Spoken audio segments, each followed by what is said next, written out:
Hello दोस्तों, good morning. स्वागत है आपका आपके अपने YouTube channel create wealth with Atul में। मैं हूं आपका दोस्त अतुल गोयल। आज हम डिस्कस करेंगे अदानी पावर को। पिछले कुछ दिनों से इसका स्टॉक जो है काफ़ी प्रेशर में है।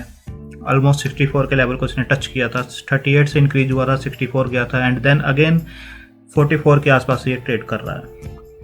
अदानी पावर ये साइट मैंने खोली है ताकि आप इसके बारे में देख सकें क्या ये काम करते हैं, किस बिजनेस में है ये। तो इनके जो फुटप्रिंट्स हैं आप देखेंगे 12,450 मेगावाट पावर जनरेशन कैपेसिटी है इनकी, 2400 से प्लस एम्प्लॉयज़ हैं, 55.2 जो है बिलियंस यूनिट सोल्ड किए इन्होंने फाइनेंशियल ईयर 19 में। तो ये पूरी साइट है इनकी। ट्रेनिंग एंड रिसर्च इंस्टीट्यूट है इनका। ये अदानी ग्रुप की बाकी जो वेबसाइट्स हैं जो इनकी शेयर्स ट्रेड करते हैं कंपनी या ग्रुप जो है, Adani port, Adani enterprises, Adani green, Adani gas, Adani transmission, तो काफ़ी बड़ा ग्रुप है ये।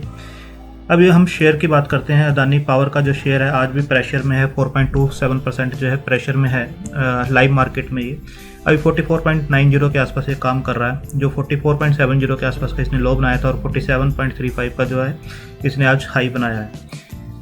तो आप देख रहे हैं कि आज भी ये प्रेशर में है ऑलमोस्ट 4% के आसपास। डेली चार्ट पे ये अभी भी जो टेक्निकली है बुलिश है, वीकली चार्ट पे भी बुलिश है और मंथली चार्ट पे ये न्यूट्रल रेटिंग रखता है। अगर इसके हम मार्केट कैप देखें तो ये मिड कैप कंपनी है, 18,000 करोड़ के आसपास का इसका मार्केट कैप है। ROCE return on capital employed 8.22% की है। डिविडेंड यील्ड 0 है, डिविडेंड नहीं देता है ये। फेस वैल्यू इसकी 10 की है। जो 52 वीक हाई है इसका 66 है और लो जो है 23 के आसपास का है। और करंट प्राइस अभी मैंने जैसे बताया 44.90 के आसपास ही चल रहा है। बुक वैल्यू जो है 30 की है इसकी, ये आप ध्यान रखिए। बुक वैल्यू जो है 30 की है, तो प्राइस टू बुक वैल्यू जो बनती है वो 1.5 के आसपास की इसकी बनती है। Adani power sells power generation from 40 megawatt solar power project under long term power purchase agreement and also engage in other commercial activity. अगर आप देखेंगे जो शेयर प्राइस है 200 DMA के ऊपर बना हुआ है रेगुलर। यहाँ पर देखिए इसने क्रॉस किया था 38.3 को 19 नवंबर को और 41% की डिलीवरी थी। और उसके बाद ये स्टॉक 59.60 पे बंद हुआ था बट गया था ये ऑलमोस्ट 64 के आसपास और आज भी ये डाउन है, काफ़ी प्रेशर में है जो स्टॉक है। तो इसके रिजल्ट्स देखते हैं हम। अगर क्वार्टर ऑन क्वार्टर पिछले कुछ क्वार्टर्स का हम कंपैरिजन करें तो सेल्स जो है 44 करोड़ से बढ़ के 4800 करोड़ से बढ़ के जो है 77 करोड़ हुई है। जून में देखेंगे कोविड का जो इफेक्ट था वो 5200 जो यहाँ पे एक डिप आया था, अगेन इन्होंने अच्छा बाउंस बैक किया है और 7700 की जो है सेल्स हुई है इनकी। अगर प्रॉफिट मार्जिन देखें, ऑपरेटिंग प्रॉफिट मार्जिन जो एक कंपनी के लिए बहुत मैटर करते हैं, जो 15% हुआ करते थे वो इंक्रीज होकर 52% पे आज काम कर रहे हैं। ये डिप होते हैं 3% पे भी इन्होंने काम किया है, 27% पे भी काम किया, अभी 52% पे जो अभी ये काम कर रहे हैं। ऑपरेटिंग प्रॉफिट जो आ रहे हैं इनके 705 करोड़ से बढ़ के जो है 4000 करोड़ के आसपास का इनका ऑपरेटिंग प्रॉफिट आया है। अगर नेट प्रॉफिट को आपको देखेंगे तो पिछले कुछ क्वार्टर से ये माइनस में रिजल्ट पोस्ट कर रहे थे। आप देखिए यहाँ पर आकर इसने 2228 करोड़ का जो है नेट प्रॉफिट इसने निकाल के दिया है, जो पिछले कुछ क्वार्टर्स को मिटिगेट करता है जो इसने लॉसेज किए थे। अगर ईयर ऑन ईयर देखें 2010 में जो 427 करोड़ की इसकी सेल हुआ करती थी वो मार्च 2020 में 26,468 की सेल हो गई है, जो 57% का इनका प्रॉफिट मार्जिन था। अभी अगर ईयर ऑन ईयर देखें, पहले जो हमने देखा था क्वार्टर ऑन क्वार्टर देखा था, एनुअली देखें जो कि एवरेज ऑफ 4 क्वार्टर्स का होता है, तो 22% के आसपास ये काम कर रहे हैं और पिछले कुछ क्वार्टर से जो है थोड़ा सा स्टेबलाइज हुआ है 20% के ऊपर इनका। अगर नेट प्रॉफिट देखें 240 करोड़ से ये इंक्रीज होकर 5734 करोड़ के आसपास पहुंच गए हैं। अगर TTM देखें, ट्रेलिंग 12 मंथ का जो प्रॉफिट होता है, ट्रेलिंग 12 मंथ प्रॉफिट होता है जो लास्ट के 4 क्वार्टर्स होते हैं, फाइनेंशियल ईयर नहीं होते, लास्ट के 4 जो क्वार्टर्स होते हैं उनका जो प्रॉफिट होता है वो अभी 7084 करोड़ का दिखा रहा है। तो एक अच्छा इम्प्रूवमेंट है इनका। और नेट प्रॉफिट जो है 170 करोड़ से इंक्रीज होके जो कि 2010 में हुआ करते थे वो अभी लॉसेज में ही चल रहे हैं। देखो एक जो इस इंडस्ट्री में जो कंपनी काम कर रही है वो चाहे टाटा पावर हो चाहे JSW एनर्जी हो, वो सभी ही जो इंफ्रास्ट्रक्चर खड़ा करने में जो लगता है उसके लिए लोन्स काफ़ी लेने पड़ते हैं। जो प्रॉफिट्स आते हैं उसका इंटरेस्ट बर्डन जो होता है वो काफ़ी ज़्यादा होता है। तो इनिशियली जो होता है इंडस्ट्री में एंटर करना और अपना इंफ्रास्ट्रक्चर खड़ा करना पूरा लोन्स लेके, उसके बाद जो प्रॉफिट्स आते हैं लोन को ये रिड्यूस करते हैं, वहीं से इनके प्रॉफिट्स निकलने स्टार्ट होते हैं। तो अभी ये कंपनी जो है जैसे मार्च 2020 मैंने दिखाए तो लॉस में है, बट अगर आप 2 क्वार्टर देखेंगे जून के और सितंबर के, तो यहाँ पर आपको प्रॉफिट्स नज़र आएंगे। तो हो सकता है 2021 का जो ये एनुअली क्लोज करें उसके अंदर ये प्रॉफिट आपको दिखाएं। बैलेंस शीट देखेंगे तो बैलेंस शीट में जो डेट है 4990 से इंक्रीज होकर आप देखेंगे 38,000, 44,000, 52,000 के आसपास इनकी जो डेट थी मार्च 2018 में थी, जो हाईएस्ट थी। उसके बाद ये 55,000 भी पहुंच गई थी मार्च 20 में। बट अभी आप देखेंगे 4,000 करोड़ के आसपास का इन्होंने डेट अपना रिड्यूस किया सितंबर क्वार्टर में ही। रिजर्व्स जो थे 447 से इंक्रीज होके जो हुए 7700 के आसपास हुए। नेट एसेट्स जो है 7900 से इंक्रीज होके 77,000 के आसपास के इनके जो है नेट एसेट्स बन गए हैं।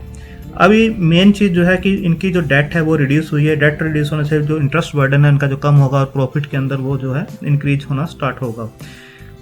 अगर इनके शेयर होल्डिंग पैटर्न को आप देखते हैं तो 71.55 से इंक्रीज होकर जो शेयर होल्डिंग है प्रमोटर्स की 74.97, 75 जो होती है अपर लिमिट होती है सेबी की तरफ से। कोई भी प्रमोटर किसी भी कंपनी में 75% जो है मैक्सिमम अपनी होल्ड कर सकते हैं।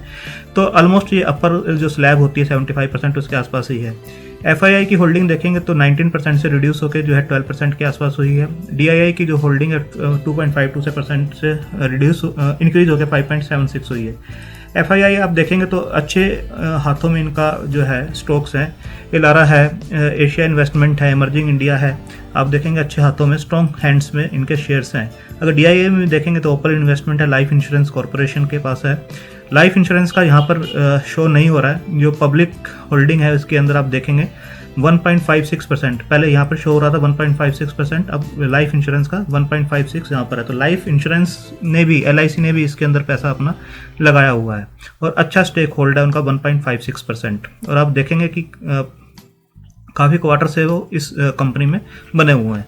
अगर हम शेयर की बात करें तो आप देखेंगे शेयर एक जो यहाँ पर प्री कोविड लेवल पे काम कर रहा था 64-65 के आसपास, ये लगातार काम कर रहा था, यहाँ पर देखिए। और उसके बाद जो ये लो बना रहा था 59-60 के आसपास के लो बना रहा था। कोविड टाइम पे जो है स्टॉक एकदम से डिप हुआ है। डिप होने से जो पावर सप्लाई वगैरह की जो डिमांड थी वो काफ़ी कम हुई है। 25-26 रुपये के आसपास स्टॉक आ गया था, बट कुछ ही महीनों में इसने इसे रिकवर करते हुए एक स्ट्रॉन्ग बेस बनाया 34-35 के आसपास का। आप देखिए यहाँ पे स्टॉक ऊपर जा रहा था बट नीचे आया 34-35 के आसपास का इसने बेस बनाया। अगेन ये ऊपर गया, ऊपर जाता था 40-41 रुपये के आसपास और वहाँ पर ये रेजिस्टेंस फेस करता था। अगेन स्टॉक नीचे आया और वही 34-35 रुपये के आसपास आया। अगेन ये ऊपर गया, यहाँ देखिए कि यहाँ पर फिर इसने 40 के लेवल को टच किया है, 40-41 के आसपास जाता था, फिर नीचे आया स्टॉक और फिर ऊपर गया। तो यहाँ पर इसने 1, 2, 3, 4 बार ट्राई किया और 5वीं बार में स्टॉक ने 41 के लेवल को क्रॉस किया और हैवी वॉल्यूम्स के साथ इसने इसको क्रॉस किया था। तो अभी जो इसका स्ट्रॉन्ग सपोर्ट जो बना हुआ है वो इमीडिएट अगर आप बोलेंगे तो 40-41 के आसपास का इसका इमीडिएट सपोर्ट बनता है। यहाँ पर पहले ये रेजिस्टेंस फेस कर रहा था काफ़ी मंथ से, जिसने टाइम स्पेंड किया, कंसोलिडेट हुआ है इस लेवल पे। तो अभी जो इसका स्ट्रॉन्ग सपोर्ट जो बनता है 40-41 के आसपास का इसका स्ट्रॉन्ग सपोर्ट बनता है। अगर स्टॉक डाउन आता है तो 40-41 के आसपास आएगा और आपको वहाँ पर अकोमोडेशन स्टार्ट करनी है। और सेकेंड जो अगर ये इसे ब्रीच करता है तो सेकंड जो फिर ये अगेन उसी रेंज में मूव करना स्टार्ट करेगा 35-41 के बीच में। वहाँ पे फिर टाइम स्पेंड करेगा। अगर 41 को फिर तोड़ता है तो ऊपर जाएगा। अगर 41 को ये होल्ड कर लेता है तो इसके द्वारा ऊपर जाने के चांसेस और ज़्यादा बन जाएंगे। तो एक ये रेंज अपनी जो है इसने इंक्रीज कर देगा। तो आने वाले टाइम में इसकी डिलिस्टिंग का भी है। डिलिस्टिंग का प्राइस देखते हैं कितना आता है, जो कि ऑलरेडी अप्रूव हो चुका है और मार्च या अप्रैल तक इसका डिलिस्टिंग का भी प्रोसेस स्टार्ट होगा। अब ये देखना होगा कि ये शेयर प्राइस जहाँ से जो नीचे का प्राइस है नीचे आ रहा है और हो सकता है 41 के आसपास ये आए। तो जो लोग पहले इसमें इन्वेस्टमेंट करना चाहते थे, बट सबका ये मानना था कि अब शेयर काफ़ी भाग चुका है, 60 के आसपास पहुंच गया है और हमारे हाथ से मौका निकल गया, हमें तो 38 37 के आसपास उठाना चाहिए था या 40 के लेवल पर उठाना चाहिए था, अब 60 हो गया है, हमारे हाथ से शेयर निकल गया। तो अगेन शेयर ने आपको मौका दिया है, अच्छी कंपनी है और लॉन्ग रन के लिए बहुत अच्छी कंपनी है, क्योंकि इतना इंफ्रास्ट्रक्चर लगाना किसी भी कंपनी के लिए आसान नहीं होता है। इतना बड़ा इंफ्रास्ट्रक्चर इन्होंने लगाया है, लोन्स को धीरे धीरे ये रिड्यूस कर रहे हैं और अदानी ग्रुप है, नाम है उसका, और अच्छी मैनेजमेंट रहती है इनकी। तो आप देखेंगे कि यहाँ से स्टॉक जो है आपको धीरे धीरे 40-42 के आसपास अगर आता है तो अकोमुलेट करना चाहिए, ये स्ट्रॉन्ग सपोर्ट इसका है। अगर इसे नीचे आता है तो और भी ज़्यादा आपको अकोमुलेट करने चाहिए, लॉन्ग रन के लिए आपको रखना चाहिए। 3 साल में ये पैसा आपको डबल करके ईजिली देगा। 8 से 10 साल, 8 से जो 80-90 रुपये का इसका टारगेट है वो ईजिली इसमें बनता है। तो आपका जो नीचे का डाउन साइड जो बनती है, अगर 44.70 के आसपास से देखें तो 41-40 के आसपास का इसका स्ट्रॉन्ग सपोर्ट जोन बनता है।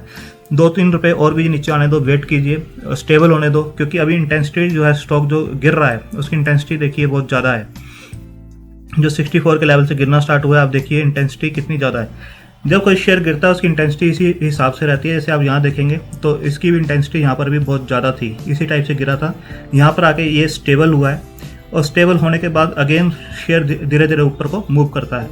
यहाँ भी इसकी इंटेंसिटी बहुत ज़्यादा है, इसे स्टेबल होने दो एक प्राइस के ऊपर।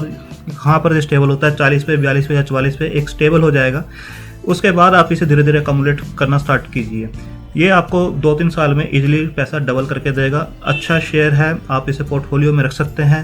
देखो कोई भी शेयर जो होता है अच्छा या बुरा उसके प्राइस से बनता है। अगर आपने इसको 60 के लेवल पे उठाया और ये अब 44 के आसपास आ गया तो ये शेयर आपके लिए बुरा बन सकता है। अगर आपने एक रेंज में इसे उठाया होता पहले 37-38 के आसपास, तो अभी भी आपको ये एक बैंक आरडी या एफडी से ज़्यादा रिटर्न दे रहा है, क्योंकि 37-38 पे और अभी ये 44 के आसपास है, तभी आपको 12-15% के रिटर्न अभी भी ये निकाल के इजीली दे रहा है। तो उन लोगों के लिए शेयर अभी भी अच्छा ही है। बट जिन्होंने इसे हाई लेवल पे उठाया या 50 या 55-60 के आसपास इसने उठाया है अभी जब स्टॉक भागा था, तो उनके लिए स्टॉक अब बुरा बन चुका होगा। तो स्टॉक अच्छा या बुरा उसके प्राइस पे जिस पे आपने खरीदा है उसके हिसाब से ही बनता है। आप जब स्टॉक एक नैरो रेंज में काम करता है उसके ऊपर खरीदिए और उसे होल्ड कीजिए, पेशेंस रखिए और होल्डिंग कैपेसिटी को अपने बढ़ाइए, तो कोई भी शेयर जो है आपको रिटर्न अच्छे देगा। तो इसे भी आप अपनी वॉच लिस्ट में लगाइए, 40 का लेवल का वेट कीजिए, थोड़ा स्टेबलाइज हो जाने दो उस शेयर को, तो इसे उस पर अकोमुलेट कीजिए और लॉन्ग रन के लिए इसे रखिए, आपको डबल का रिटर्न ये इजीली निकाल के देगा। थैंक यू, धन्यवाद।